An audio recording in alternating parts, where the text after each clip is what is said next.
If you work as a manufacturing facilities engineer, installing a new piece of equipment can be as complex as the machinery itself. From prep work to alignment and testing, it's your team's job to put it all together. That's why it's good to have Grainger on your side. With industrial-grade products and next-day delivery, Grainger helps ensure you have everything you need close at hand through every step of the installation. Call 1-800-GRAINGER, click Grainger.com, or just stop by. Grainger, for the ones who get it done. If you love entertainment, current events, and Hollywood, don't miss Creator to Creators, hosted by the filmmaker Meosha, known for the Shudder hit documentary Horror Noir and the acclaimed film Anatomy of an Anti-Hero, Redemption. This show features interviews with filmmakers and creatives from around the globe. Join the fun with guest celebrities and gain valuable insights. Subscribe now and follow Creator to Creators. Hi, guys. Welcome to another episode of Creators to Creators today. Today, we have a special guest. Hey, it's Sunscreen. I don't know if you cut off or if I was supposed to talk there, but I'm Sunscreen. Hello. Hello there. Hello there. It's just my way of not butchering names, you know. Okay, I love perfect. when people say their names because I know my name is like really hard to say sometimes, and I get like different type of like they'll say Yoshi or Moesha, and I'm like, no, it's Meosha. So Yeah, totally. Well, I I'm leave it to people. Sunscreen, so nice to meet you. I love it. Welcome, welcome, welcome. Nice to meet you too. So I love going back to the beginning. I always say the beginning, you know, obviously chart that trajectory, like where we're going, our little habits that we pick up along the way. Um, Tell me a little bit about your childhood. What was that like, and how did you kind of find your way into music? Yeah, great question. So my childhood was actually spent overseas until I was Ooh, 12 years old. I was born and raised in Singapore. nice. And yeah, in Singapore, as far as music goes, the most exposure I had was my parents. They sang. My dad played guitar. They mostly played in the church worship band that we were a part of, or the church that we were a part of. They played in the worship band. And I feel like my personal love for music was maybe seeded there, but didn't really come to fruition until high school when I joined choir. And to be honest, I joined choir just to like check off a fine arts credit that I needed to do. Mhm. But that started solidifying this love in me for singing and for music and starting to want to write my own. So yeah, I'm unashamedly a choir nerd, and I that really love started it. early high school. I love it. Wow. That's so cool. Choir. I always say people, you know, and this is just me being a little biased, but I think that most uh artists or singers, the best ones come from like church background. I don't know. You think about your Whitney Houstons, you know, those kind of Yeah. big voices. You're like, holy crap, there's just something different about it. I don't know. I feel like there's a beauty to the repetition that you get in the church environment growing up in it, because there's not really another space or sphere unless you're just like in a band from a young age where you can Hmm. play live music with a band multiple times a week. I mean, in the busiest seasons of my upbringing in church, I was having like two rehearsals a week, Oh, wow. like five different services throughout the week. I would play in like the main church and then like the youth group service and then sometimes the college service. So it was just so much music that I was constantly playing on a stage in front of people. At the time, I was the drummer for most of the time. That was like the first instrument I learned. But it wasn't Wow. really until late high school that I started wanting to try to sing and learn guitar as well. But yeah, I agree with that. I feel like church is this really cool breeding ground of musicians and artistry, that people a lot of the time take into their professional career. Absolutely. Yeah.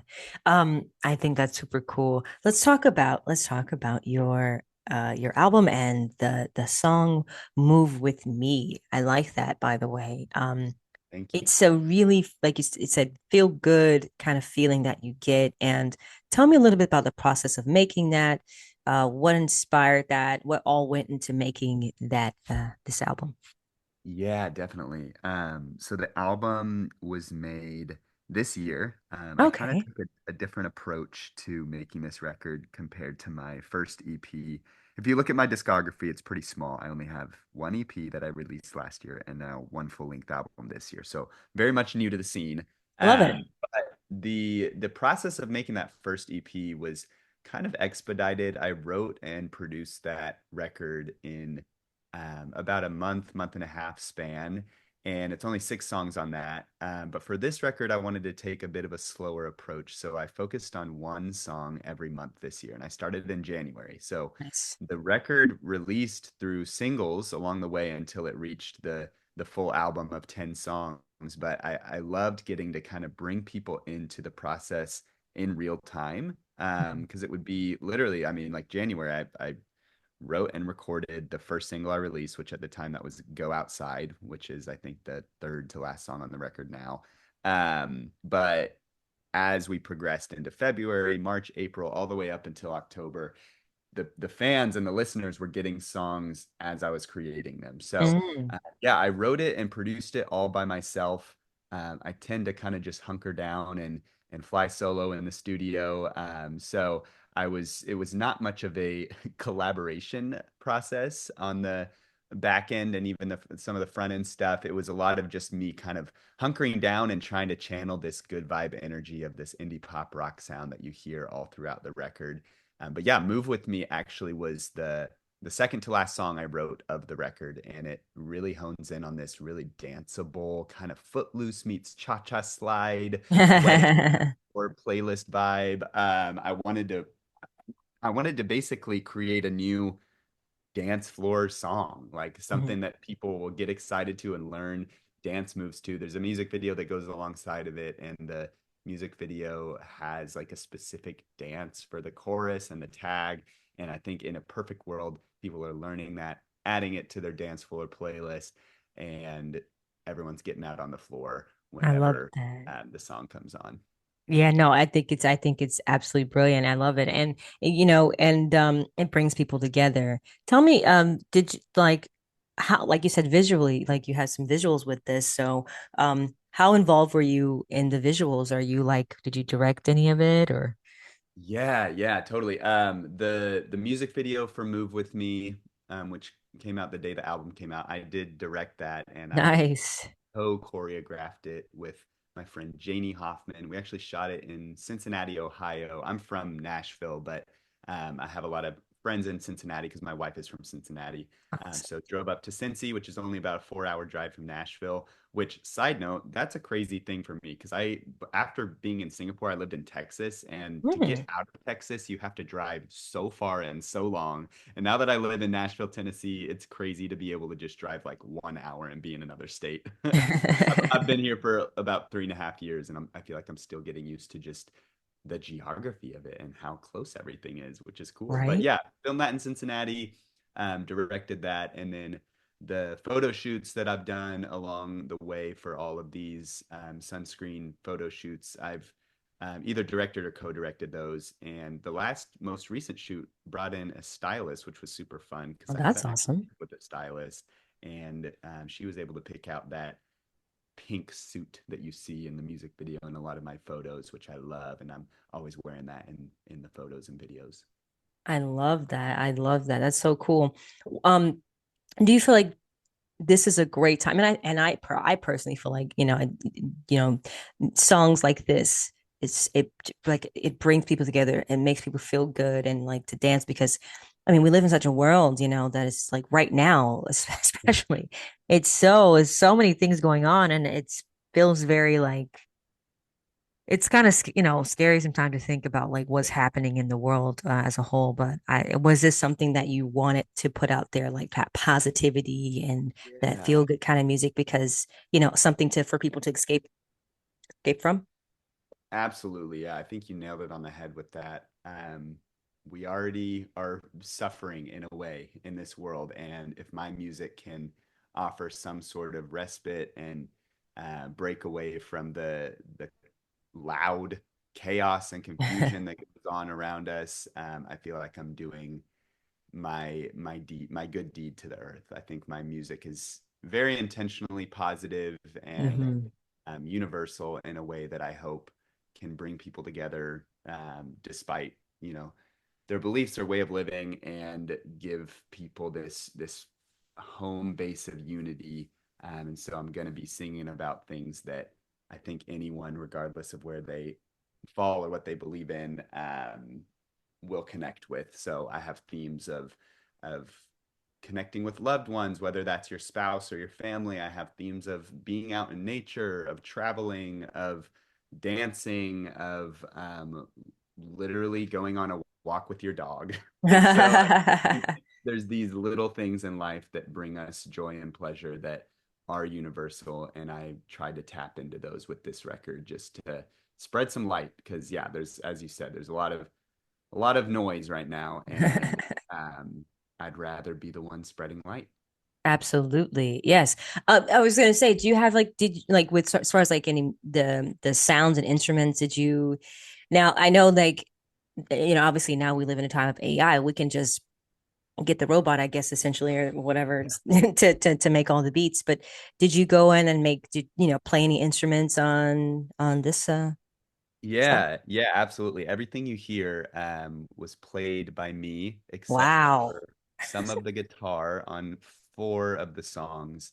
I brought in my friend Avery Benter, who also shot the music video that we talked about earlier. He Nice. played some additional guitars. But yeah, it was all produced by me. I do not use any AI on any of my songs, and I He's like, stand I'm by just gonna that. let everybody know that right Yeah, now. I my favorite quip right now to say is I reject the AI future and pray only to the analog God. So Hey, I love that's it. where I'm standing right now. So what you hear is yeah, real instruments, and yeah, I played all that.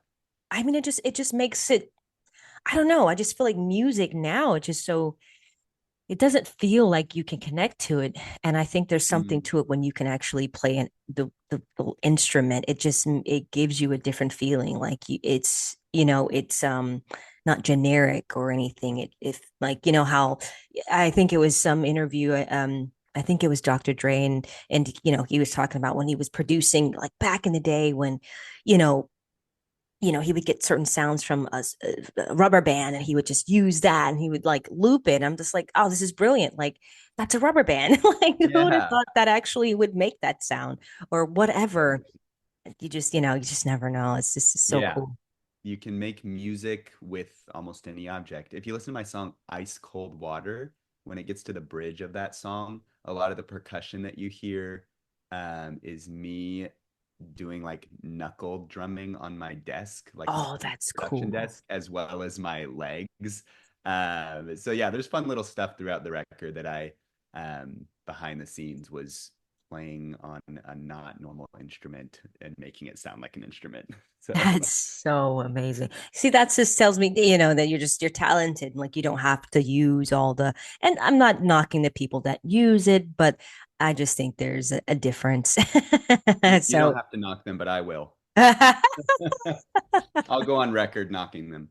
I get why a lot of people don't embrace the AI future because it is kind of scary. I was watching an episode of I think it was Black Mirror, and they were kind of talking about how a lot of actors essentially don't really need to be on set anymore because you can just Yeah. sign your name and then they can use your face and Yeah. put you on a moon and you don't really have to be on set anymore. So it's kind of like what's going to happen It's in the future. crazy. Yeah, and it's interesting that it's kind of coming for the throats of creators first.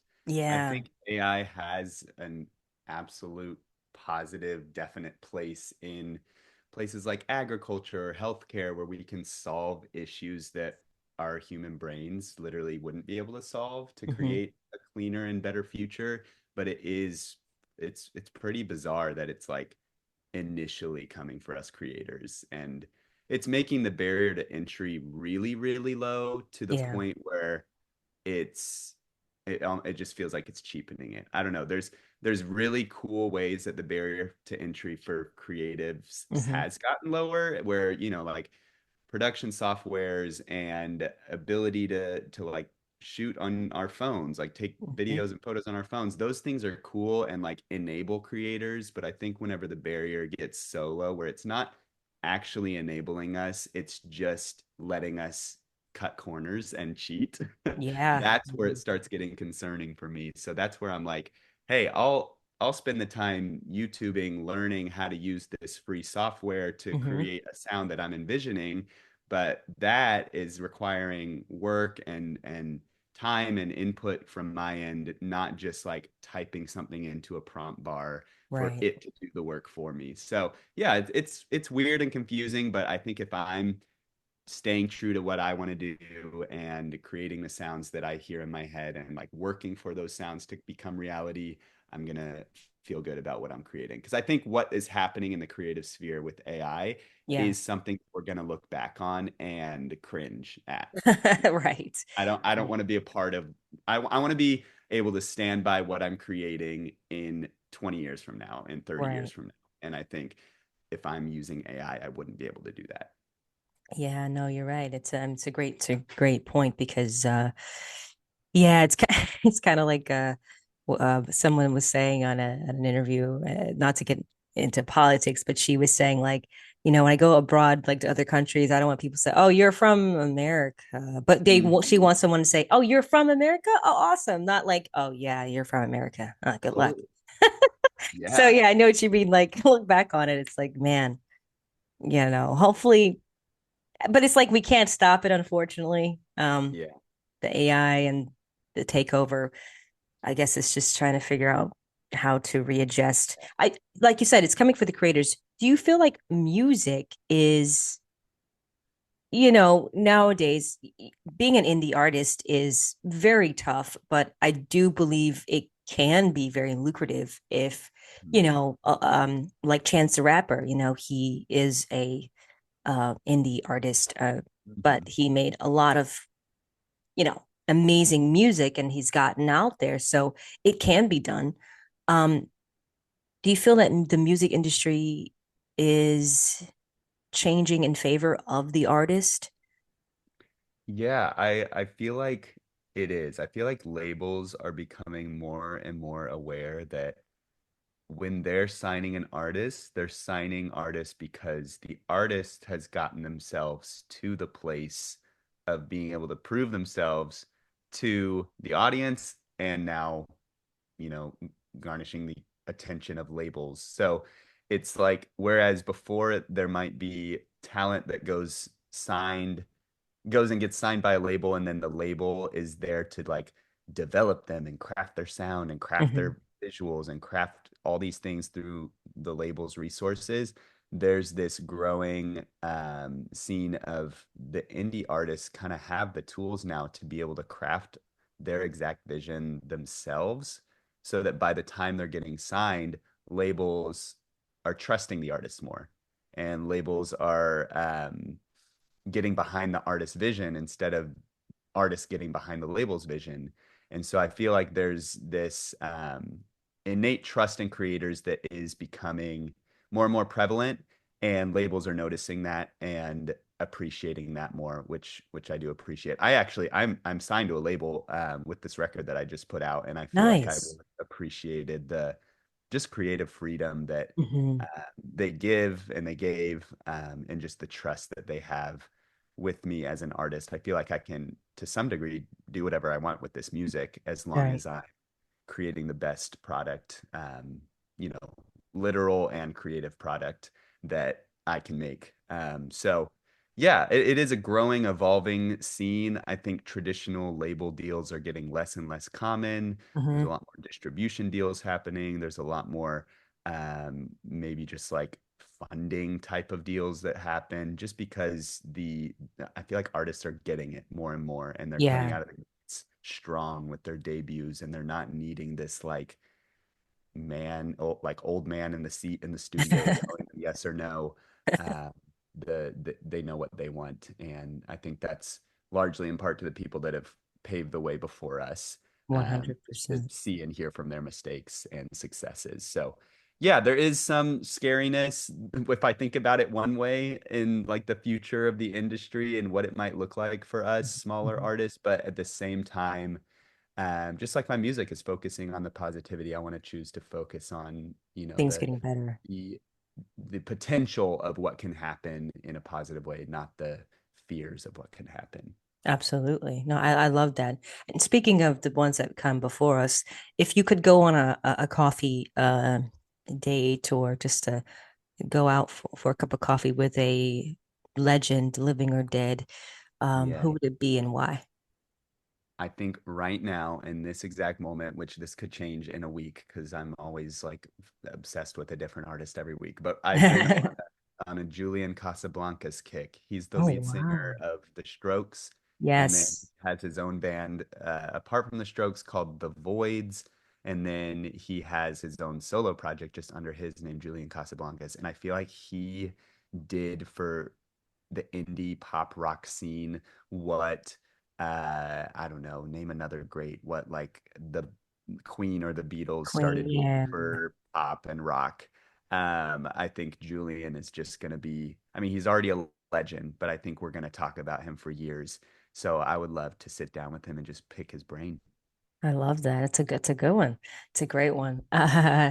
Um, so I love asking this question, and there's no wrong answer, but the three levels of influence: money, power, and respect. And if you could choose only one of those things, which one would you choose and why? Ooh, respect.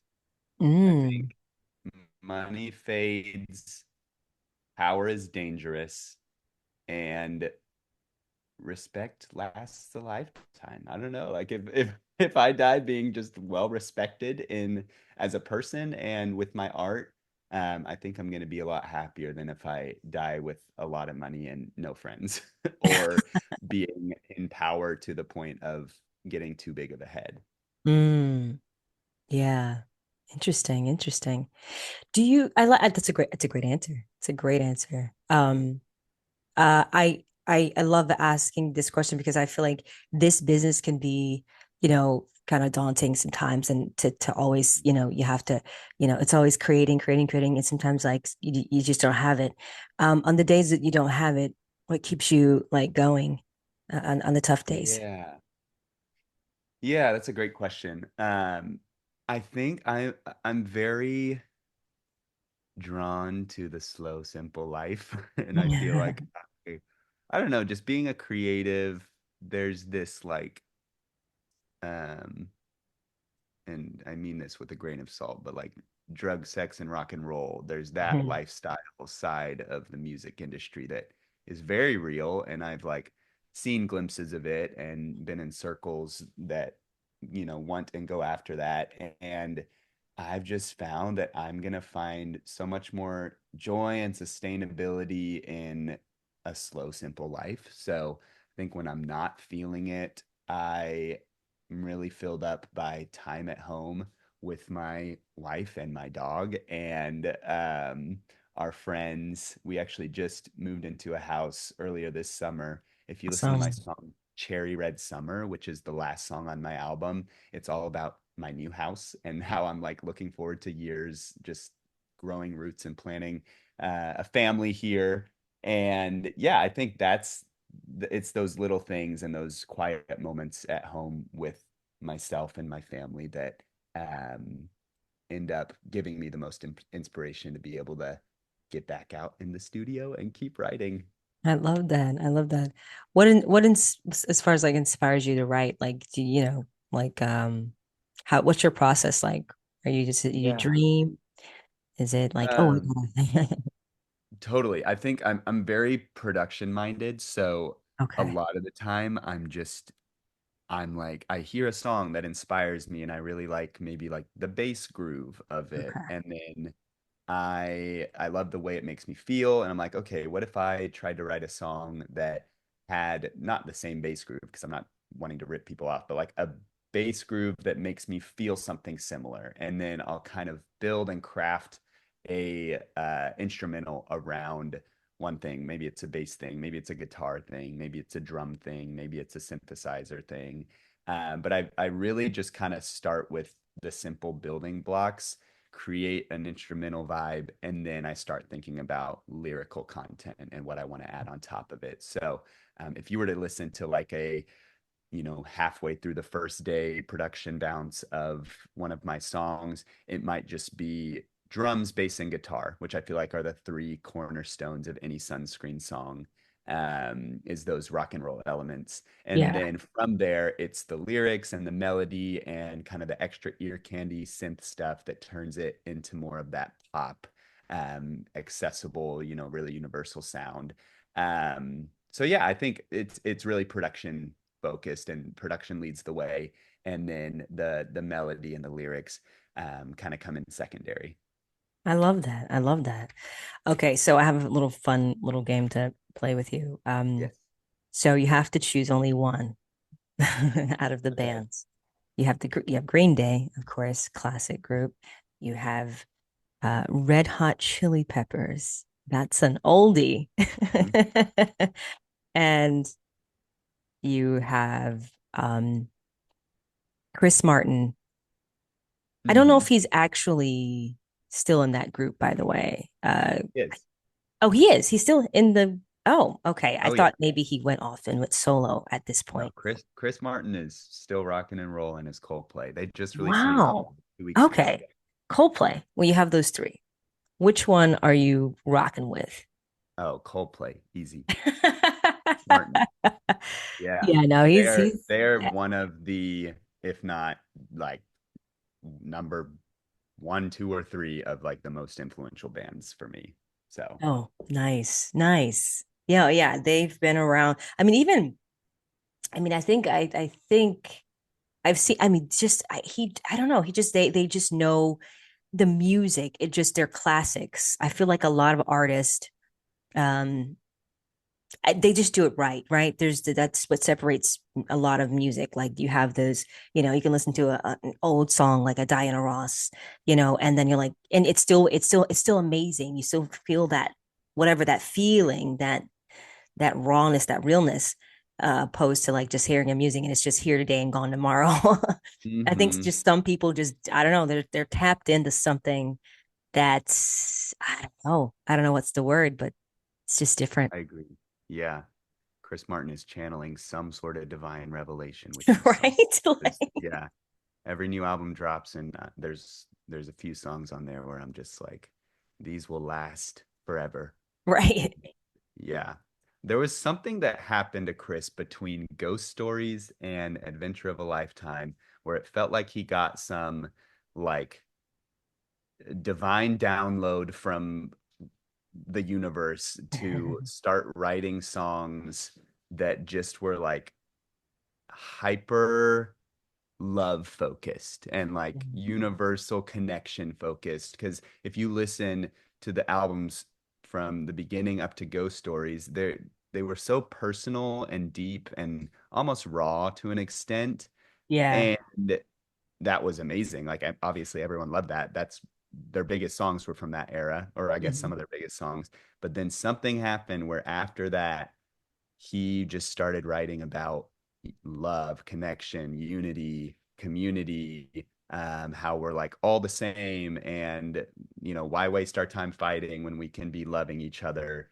And that was the theme for like their latest four records since then. Wow. And it's been really cool to just see that, and even like witnessing videos of their concerts and their shows just look like this extremely like honed in vision for like I'm writing and making music for a purpose greater than myself. uh, Mm, and that's super inspiring to me.